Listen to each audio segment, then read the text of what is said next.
Les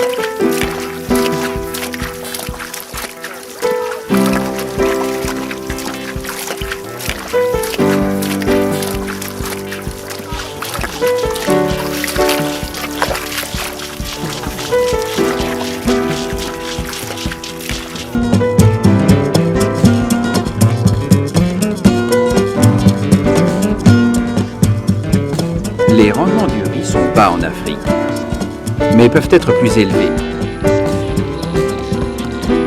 Depuis 2006, les prix des produits alimentaires ont augmenté en Afrique et partout dans le monde. Si les paysans peuvent améliorer leur rendement, ils auront beaucoup plus à vendre. Alors, où peut-on produire plus de riz? Pour le riz de plateau, les rendements sont souvent assez bas à cause de la faible fertilité des terres et des pluies irrégulières. Les producteurs peuvent atteindre des rendements plus élevés dans les bas-fonds et surtout là où on maîtrise bien l'eau. Cependant, le rendement réel est souvent très loin du rendement potentiel, même avec de bonnes infrastructures d'irrigation. Augmenter la production risicole nécessitera une amélioration des pratiques agricoles. Dans ce module, nous allons voir comment on fait le repiquage du riz. Écoutons d'abord quelques producteurs de Tianso au Mali, qui nous expliquent les avantages du repiquage.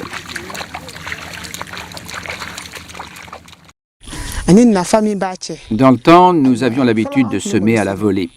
Les mauvaises herbes nous causaient beaucoup de problèmes. Avec le semis à la volée, le riz ne pousse pas rapidement. Ensuite, nous avons adopté le semis en poquet. Ce mode de semis est meilleur que le semis à la volée. Le sarclage est facile ainsi que le désherbage manuel.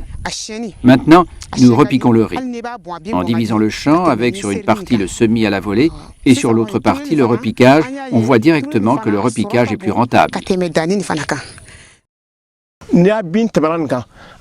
Les rendements au niveau du repiquage sont à leur tour plus élevés que ceux des deux modes de semis précédents.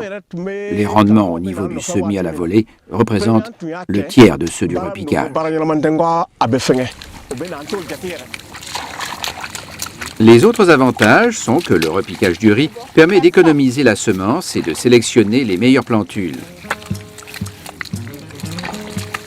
Le repiquage donne également à la culture un avantage considérable sur les mauvaises herbes et facilite la gestion de la culture.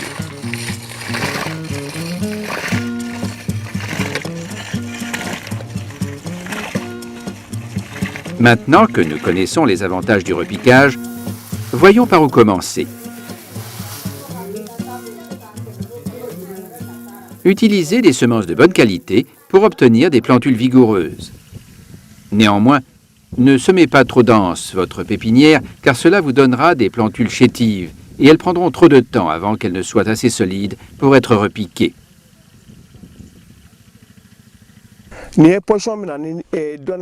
Quand on compare le riz que vous voyez ici à celui-là, même si les pépinières ont été mises en place à la même date, la gestion du second est plus facile. Ceci est dû au fait que les densités sont très élevées par là. Il faudra attendre au moins 1 mois et 10 jours pour pouvoir repiquer celui-là. Les plantules trop âgées ne pourront plus bien taler et même si le talage a lieu, on obtiendra rarement plus de 6 tales par plant. Alors, quel est le bon moment pour faire le repiquage? Si vous voulez obtenir de bons rendements, vos plantules ont besoin de produire beaucoup de tales parce que chaque tale donnera une panicule. Il faut repiquer des plantules quand elles sont jeunes. Bien planifier vos différentes activités sur le terrain est donc primordial. Généralement, les agents de vulgarisation disent qu'on doit repiquer 15 à 20 jours après le semis. Mais écoutons comment les agriculteurs décident du bon moment pour faire le repiquage. Les plantules fragiles ne se prêtent pas à l'arrachage. Le meilleur stade est quand les plantules sont solides.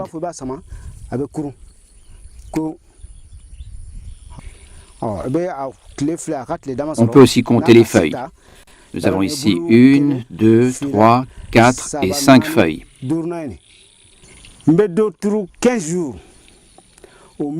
repique certaines plantules âgées de 15 jours. Ce sont des plants assez minces avec 3 feuilles seulement. Les plantules sont repiquées à une profondeur d'1 centimètre. Ces plants deviennent plus vigoureux. On doit se préparer pour coïncider avec le bon stade, c'est-à-dire préparer le champ.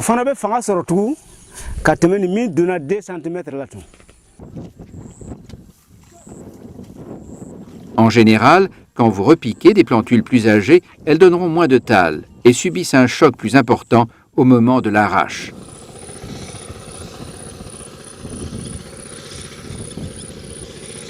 Préparez donc votre champ bien à temps.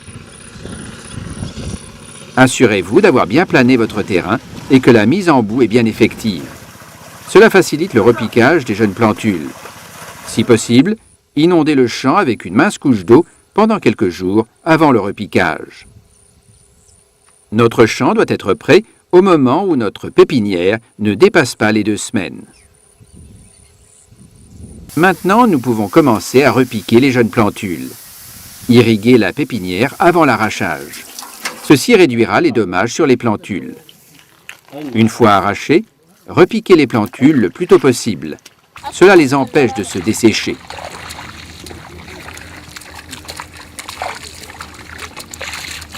En dehors de l'âge des plantules, la profondeur du repiquage affecte aussi le tallage. Le riz doit être repiqué à une profondeur raisonnable. La partie blanche de la base du plant doit servir de point de séparation entre la partie enfoncée et la partie aérienne.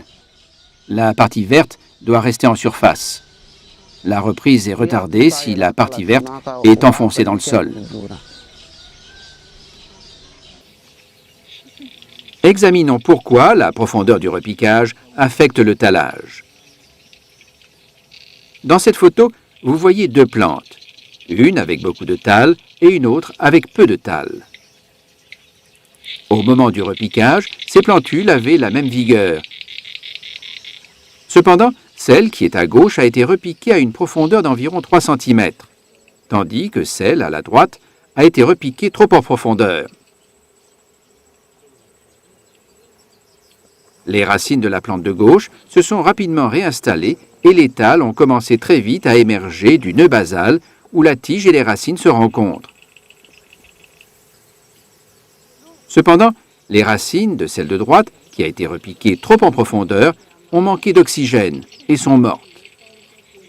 De nouvelles racines ont commencé à pousser des plantules à partir du premier nœud.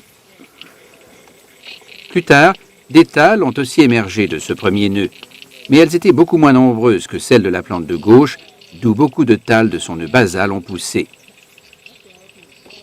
Puisque chaque tâle produit une panicule avec beaucoup de grains, vous comprenez à présent que le repiquage dans un champ mal plané réduira considérablement vos rendements. Lorsque les plantules sont repiquées trop en profondeur, des racines commencent à se former, suivies par des tâles de son premier nœud au lieu de son nœud basal. Dans ce cas, elles tallent moins. Les plantules ont besoin d'espace pour taller. De ce fait, plus il y aura de plantules dans un poquet, moins il y aura d'espace. Il est préférable de repiquer 1 à 3 plantules par poquet. Évidemment, vous économiserez des semences en repiquant moins de plantules par poquet. Les enfants ont l'habitude de repiquer jusqu'à 6 plants à la fois. Est-ce qu'il peut y avoir un bon tallage avec cela? Mais si c'est un adulte, il repique généralement 2 à 3 plants. Il y en a qui mettent jusqu'à 8 plants et le tallage se trouve sérieusement affecté.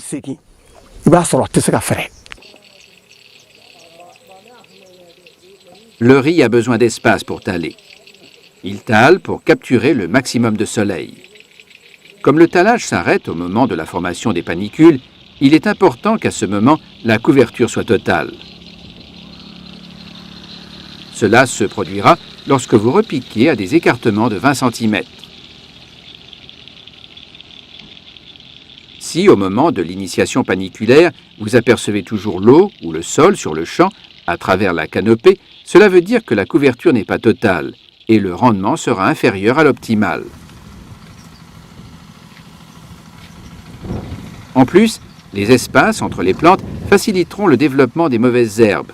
entraînant des pertes de rendement supplémentaires. Voyons à présent comment on peut repiquer. Au Burkina Faso, on repique le long d'une ficelle avec un marquage de l'intervalle sur la ficelle. Après chaque ligne de repiquage, on déplace la ficelle. Les agriculteurs laissent souvent 20 cm entre les plants. Abdourahmane Cissé, du village de Sianzo, au Mali, a développé une méthode simple qui lui permet de faire le repiquage en ligne. Les agriculteurs, à Madagascar, ont mis au point un dispositif similaire. Pour faire économie de main-d'œuvre, certains paysans repiquent en utilisant la longueur de leurs pieds ou mains comme unité de mesure. Ils repiquent de manière uniforme en respectant le même intervalle entre les plants. Rappelez-vous que le repiquage en ligne facilite le désherbage, comme nous le montrent les producteurs au Burkina Faso. Une partie des plants n'a peut-être pas survécu au choc du repiquage. Remplacez-les la semaine suivante pour assurer une mise en place uniforme de la culture.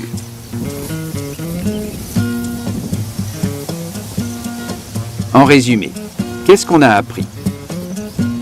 Le plus important à rappeler est que le rendement du riz est influencé par le nombre de thalles. À part le choix variétal, le tallage est affecté par 3 principaux facteurs.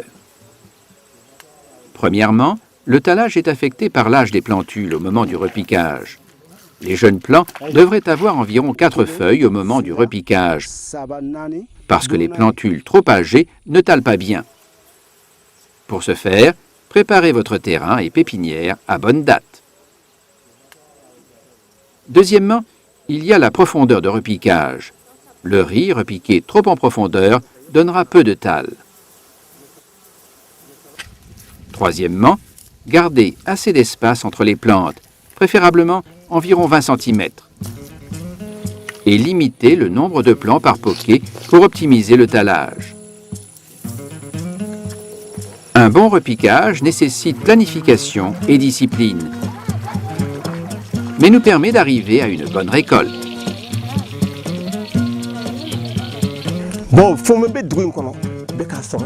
Tout le village a compris aujourd'hui les avantages de la nouvelle méthode. D'autres villages à l'intérieur, comme à l'extérieur du Mali, peuvent prendre l'exemple sur nous du fait de la persévérance des encadreurs et du bénéfice que nous en tirons. Notre souhait est que tout le monde profite de ces nouvelles technologies.